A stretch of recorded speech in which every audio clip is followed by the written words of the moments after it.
Okay, now that we have our basic hierarchy in place, we're going to go ahead and begin setting up our controller objects, creating our controller objects and wiring those in. Okay, in this lesson we're going to begin building our control objects or controllers for animators to have something to grab onto and manipulate, because you don't want them to be grabbing onto parts of your vehicle. We're going to lock all that down so that there's no mistake made about what receives keyframes and what doesn't. So let's go ahead and build controllers. You can use dummy nodes or get very extensive with building your controllers. But the key thing is to make it simple as possible, but visually interpretive for the animators so that they know by looking at your objects what those are used for. We're going to cover just the basic controls for a vehicle. We're going to talk about rotating the controllers, rotating the tires, steering, also the suspension requirements for vehicles, very basic. We'll also get into a little bit of expression work here in Maya. It just is a very powerful way of being able to rig your vehicles. Nothing too heavy is the best way to get a good suspension for your vehicle. Alright, so there's a couple different ways to build controllers. You can build them, you can customize them, you can actually attach text to them, or you can just use plain node. So I'll show you a couple different ways. You can, probably the easiest way that still is visually interpretive is to come up here and just pick a primitive. So let's just go ahead and choose the NURBS circle, and I'm going to click off of iterative creation so it snaps to the world. Alright, so see we have a circle there, and we can go ahead and scale that up. Go ahead and scale that up a bit, and we're going to position that. Okay, so we're going to go ahead and rotate that around the z-axis. 90 degrees. Alright, we're going to go ahead and position that on the tire. We'll go to move, and let's see, we'll just snap it. So, holding down the V on the keyboard, you can just grab that, snap it there, and let's go ahead and scale it to the size of the tire. Alright, let's go ahead and check that in the side view. F on my keyboard frames it up, and that looks about right. Alright, so now I'm going to go down and reposition that. It's right next to the tire, so it's going to be difficult for any animator to get a hold of it. I'm going to position it out here where they can grab it easily. Not too far, but far enough. Okay. Alright, and then Control D, I'm just going to duplicate that, and I'll go back to my side view, F, frame it up, and I'm going to go ahead and, with one axis, I'm going to go ahead and do the same thing, V on the keyboard, and snap that. Alright, so now if I go back to perspective view, that one's lined up. And I can just grab those, Control G, group them. We're going to Control D to duplicate those. And then we're going to scale the duplicate versions over. And now we have 4 individual for those tires, 1 each for each tire. Alright, so we're going to ungroup these for our outliner. And those, you can select those in the group. Shift key down, middle mouse, drag out and you'll get those out of the group. Same with the other group.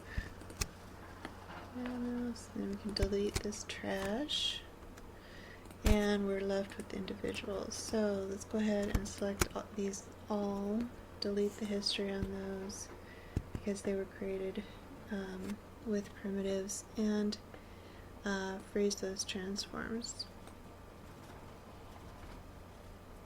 When you freeze the transforms, that way the information on these nodes will be zeroed out, so that if an animator is animating with them, they can simply zero that out and it'll go right back to the original position.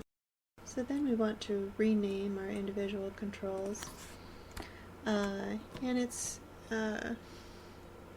really a good idea to name them consistently with what they're controlling. So the first part of this name, less the group indication, is what we'll want to use. So we'll come on over here, and right now the name is NURBS Circle. You can rename it up here. Let's see, that's the left front, F first, L, and wheel, and then I'm going to name that control. So you can abbreviate it however you want. I use CTL. And you'll want to do that with each of these. Okay, the next thing we want to do is wire these controllers in so that you can control the object that it's meant to control. First thing I'm going to do is select on the control itself. That's the front left wheel, so we want to shift select the front left wheel group. So we want to click the front left wheel group, and using your marking menu, spacebar down, you can come over here to constrain. We're going to do a point constrain, get the options box up. Now whenever you're using constraints in Maya, this particular set, you want to reset the settings because it maintains what was set before. So go ahead, as a good practice, just click reset settings, and then you can set it how you want it. I almost always use maintain offset of the actual grouped selection there, and you want to lock down all the axes that are not going to be used. So the wheels are not going to come off here, they're not going to come this way, they're just going to move with the functionality of the vehicle, and that's along the Y axis. So we're just going to select Y in this case. Apply that, add, and now you can see that, oops, that's going to function.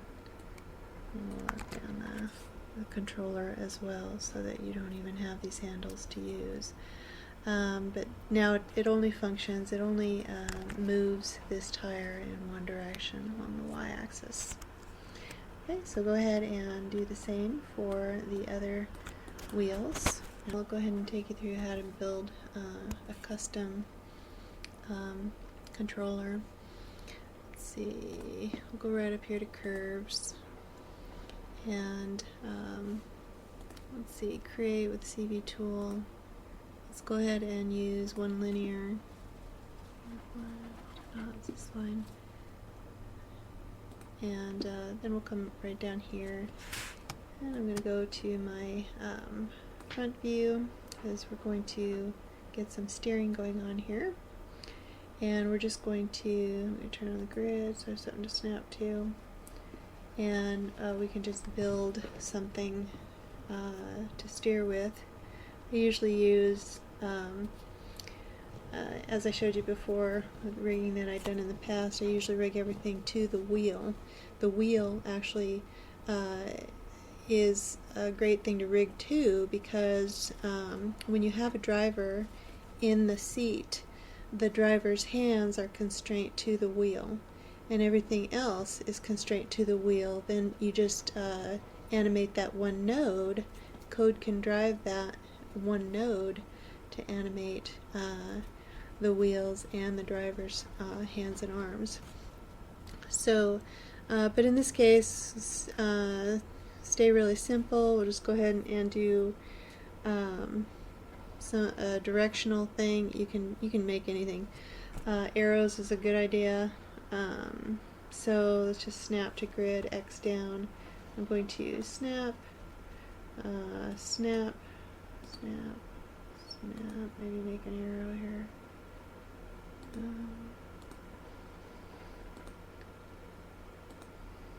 That's fine. Alright. Now, once we have that, return to complete that. We got a big arrow here.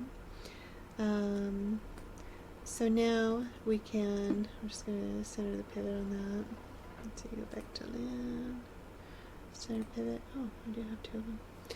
Alright, so now we can get a hold of our object here and position that wherever you'd like.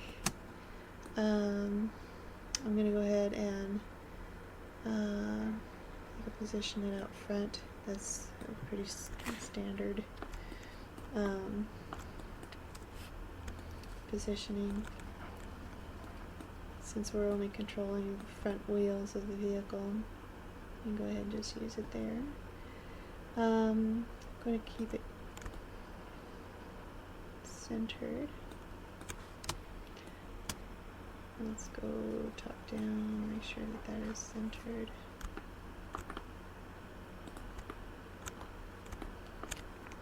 Okay, X down, just go ahead and snap that to the grid. And I'll leave it out front a little ways. It's good to make sure that your controls are out away from the car a little bit, so that when the animator selects on the handle, they're not selecting other stuff as well. It's not locked down. Alright, so once you have this hand-built icon, you can go ahead and wire that into the steering. Okay, so we have our object, we have it positioned. Lower a little bit, so align more with the wheels. Now we have some information on it over here, so let's go ahead and freeze transforms so that that's zeroed out. Now you can move that and set it back to 0 to be in the original location. Alright, now let's wire this thing in.